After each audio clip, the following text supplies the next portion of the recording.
Évangile de Luc, chapitre 23. Ils se levèrent tous et ils conduisirent Jésus devant Pilate. Ils se mirent à l'accuser, disant « Nous avons trouvé cet homme excitant notre nation à la révolte, empêchant de payer le tribut à César, et se disant lui-même Christ, roi. » Pilate l'interrogea en ces termes « Es-tu le roi des Juifs ?» Jésus lui répondit « Tu le dis. » Pilate dit aux principaux sacrificateurs et à la foule « Je ne trouve rien de coupable en cet homme. » Mais ils insistèrent et dirent « Il soulève le peuple en enseignant par toute la Judée depuis la Galilée où il a commencé jusqu'ici. » Quand Pilate entendit parler de la Galilée, il demanda si cet homme était galiléen, et, ayant appris qu'il était de la juridiction d'Hérode, il le renvoya à Hérode, qui se trouvait aussi à Jérusalem en ces jours-là. Lorsque Hérode vit Jésus, il en eut une grande joie, car depuis longtemps il désirait le voir à cause de ce qu'il avait entendu dire de lui, et il espérait qu'il le verrait faire quelques miracles. Il lui adressa beaucoup de questions, mais Jésus ne lui répondit rien. Les principaux sacrificateurs et les scribes étaient là, et l'accusaient avec violence. Hérode, avec ses gardes, le traita avec mépris et, après s'être moqué de lui et l'avoir revêtu d'un habit éclatant, il le renvoya à Pilate. Ce jour même, Pilate et Hérode devinrent amis, d'ennemis qu'ils étaient auparavant.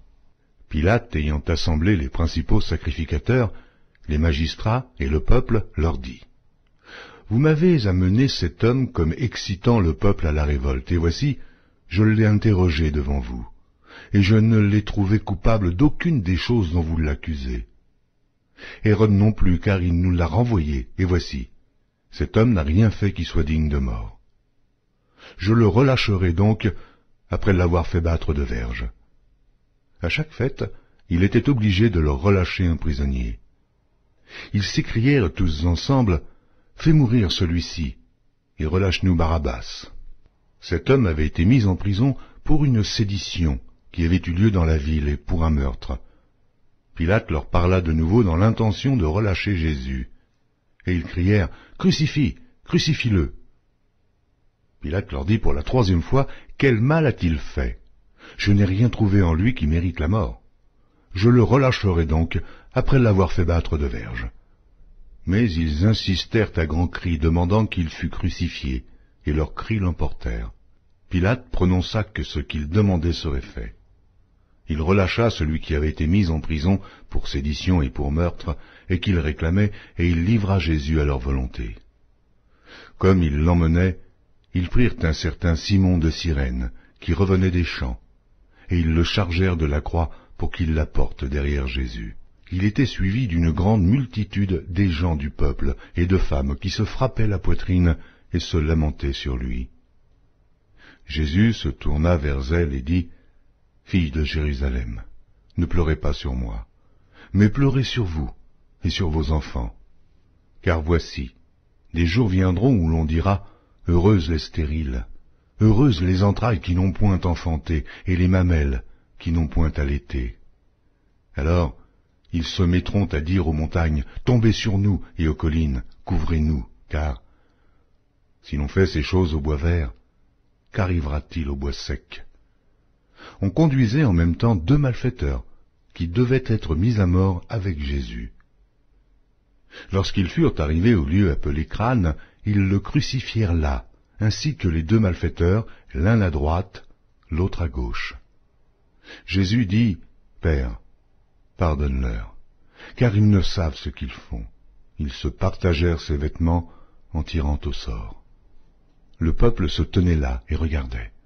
Les magistrats se moquaient de Jésus, disant « Il a sauvé les autres, qu'il se sauve lui-même s'il est le Christ, l'élu de Dieu. » Les soldats aussi se moquaient de lui.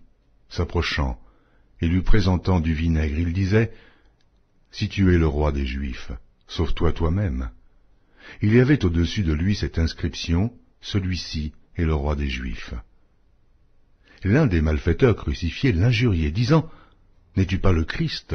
Sauve-toi toi-même et sauve-nous. » Mais l'autre le reprenait et disait « Ne crains-tu pas Dieu, toi qui subis la même condamnation pour nous, c'est justice, car nous recevons ce qu'ont mérité nos crimes, mais celui-ci n'a rien fait de mal. » Et il dit à Jésus, « Souviens-toi de moi quand tu viendras dans ton règne. » Jésus lui répondit, « Je te le dis en vérité, aujourd'hui, tu seras avec moi dans le paradis. » Il était déjà environ la 6e heure, et il y eut des ténèbres sur toute la terre jusqu'à la 9e heure. Le soleil s'obscurcit et le voile du temple se déchira par le milieu. Jésus s'écria d'une voix forte, « Père, je remets mon esprit entre tes mains. » Et en disant ces paroles, il expira.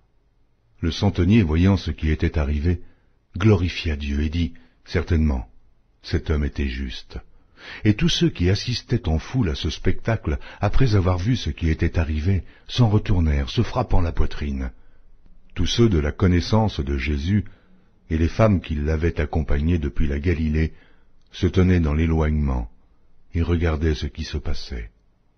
Il y avait un conseiller nommé Joseph, homme bon et juste, qui n'avait point participé à la décision et aux actes des autres. Il était d'Arimathée, ville des Juifs, et il attendait le royaume de Dieu. Cet homme se rendit vers Pilate et demanda le corps de Jésus. Il le descendit de la croix, l'enveloppa d'un linceul et le déposa dans un sépulcre taillé dans le roc, où personne n'avait encore été mis. C'était le jour de la préparation, et le Shabbat allait commencer.